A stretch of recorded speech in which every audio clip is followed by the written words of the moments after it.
ravie de vous retrouver pour ces lundis de Cécile et aujourd'hui nous parlerons de vos forces, de vos compétences, de vos talents. Alors il y a quelques jours de ça, j'avais publié un post vous conseillant des tests de personnalité. Il s'agissait de VIA Institute et de Gallup.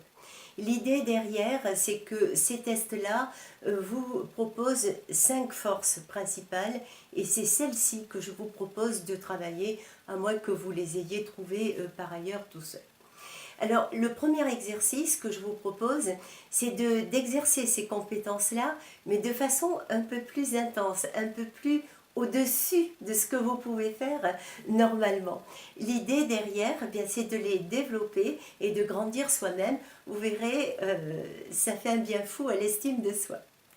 La deuxième chose, c'est de vous amuser à les utiliser dans des secteurs différents professionnels. Vous voyez, ça peut être un moment ludique, ça peut être dans votre vie privée.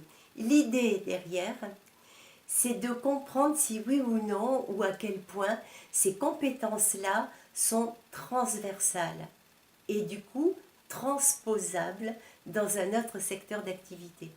Parce que si justement vous êtes à un moment donné de votre vie où vous vous interrogez si le moment est venu de changer de job, de changer de métier, de changer de secteur d'activité, ben ça serait pas mal de vous appuyer sur ce capital de compétences pour entamer quelque chose de nouveau.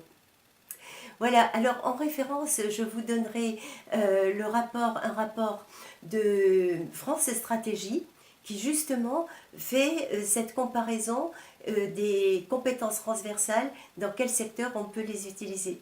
Je vous dis à bientôt.